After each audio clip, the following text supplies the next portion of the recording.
Hello everyone and welcome back to Shanahan Militaria. In today's video what we're doing an update on the World War II collection. What the World War II collection is, or what my World War II collection is. It's designed to do reenactments, also to go to schools to give presentations, things like that, history events, vintage shows, things like that. So there are some originals and some reproductions. I'm not too worried about reproductions in this collection, but I'm trying to be authentic as I possibly can. So the first things that we're going to come across here or have a look at, these are the basic pouch for the 37 pattern weapon.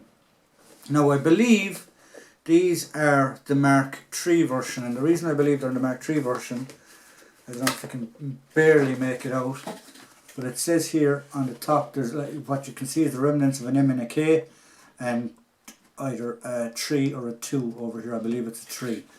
That's the only marking that I can find in them. Now the difference between the Mark 1, Mark 2 and Mark 3 was the Mark 1 was there wasn't enough of a gap when it was on the belt, and it used to hang below the belt and it would get caught in guys' legs when they tried to bend their leg or sit down and things like that. So they addressed that in the Mark 2, so they raised it up on the belt a bit more. And in the Mark IIs, I believe as well, you start to see the brass fittings starting to change over for steel. And then the Mark III version was when Sten guns came into being used, they found out that the magazines couldn't fit into the Mark IIs, so then the Mark IIIs were made. And the difference between the Mark II and the Mark III is it's about 1/4 of an inch bigger. And I don't know, you do see some with the quick release here on the top. I don't know if they're actually Mark IVs or if there's any designation for them, or if they're still Mark IIIs with just a quick release. Now these were gifted to me by a friend, Rifleman Moore. If you don't know who he is, you should know who he is. Go check out his channel. So thanks to Simon for gifting me these.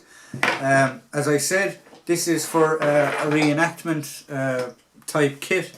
So there is reproductions and there is original stuff in it. Hopefully, when I have everything gathered together, I'll blanco the whole kit to have it looking alike or looking somewhere similar. So that's the basic pouches. So this then is the haversack. The haversack as well is original, and it comes with its L straps, and the L straps are designed to actually hook into the 37 pattern webbing suspenders. Now, as I said, I will be blank on it, so there are some rust stains on this, rust marks on this here, and I believe the actual brass, shall we say, or the fittings have been painted. They're very rough looking, they're a very rough black, so I believe they've been painted. Now I believe this pack is early 50s, or haversack I should say, so as I said, it is original, it's not war period, it's later on, and because of what I'm designing this for, or what I'm collecting this for, I with wear and tear and things like that, I'm not too worried about it being later on in the 50s. So we're just going to have a quick look on the inside of this, and I will show you the contents that I have collected so far. So first thing when we open the top of the pack is we have the soldier's hold all. Now I have done a video on this in the past. I leave a link to it at the end of the video, or a suggestion that if you wish to go see, you're more than welcome. So I'll just open this up and give it a quick show you what's in it. Now there are 2 items that are missing from this, well I believe that are missing from this at the moment. One is a pair of shoelaces and the other is a toothbrush and tooth powder. I haven't found it yet at the minute. So that's the hold all. As I said, it's in a video.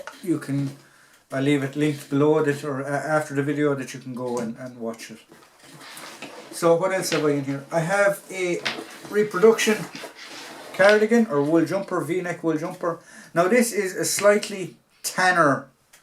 It looked darker in the pictures and when I purchased it, so I'm slightly disappointed with that. So this is more of as I said, it's a reproduction. Now it is the same make or the same quality or the same you would see of the time period. It's just a slightly tanner.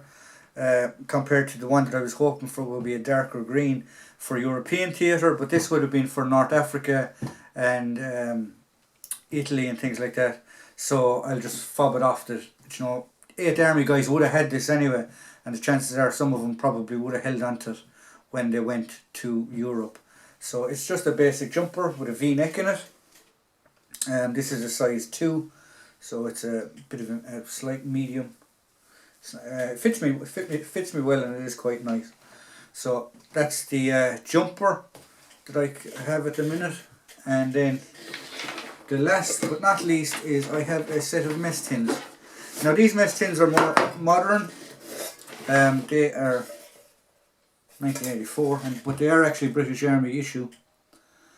And the reason I went for, now they're the same as the aluminium ones that you would see from the Second World War. I believe there's 1 or 2 tiny little differences. You would have seen aluminium and steel during the Second World War. And the reason I have more modern ones is because I plan on using these for reenacting, and because I plan on doing school exhibitions and things like that. I plan on eating out of these, so I don't know how safe it would be to eat out of originals, the aluminium or the steel ones, with condition, and if the aluminium had been scratched or damaged and things like that. So that's the only reason that I'm using these, and I have a reason for having more modern ones, but to look wise they're the exact same. There's no difference whatsoever. So here you see the collection as it is at the minute. As I said, this is the start of it. I hope to have the webbing side of it completed with some more pocket fillers and small kit items at the start of the new year. And this is what I like about, like, the uniforms and the big parts. They come together very, very easily. They're easy enough to get. But I really enjoy putting the small kit together. So as you see, we have a good start out of it. So if you like what we provide here at Shanahan Militaria, please like, please subscribe, please tune in for the next video. Thank you very much.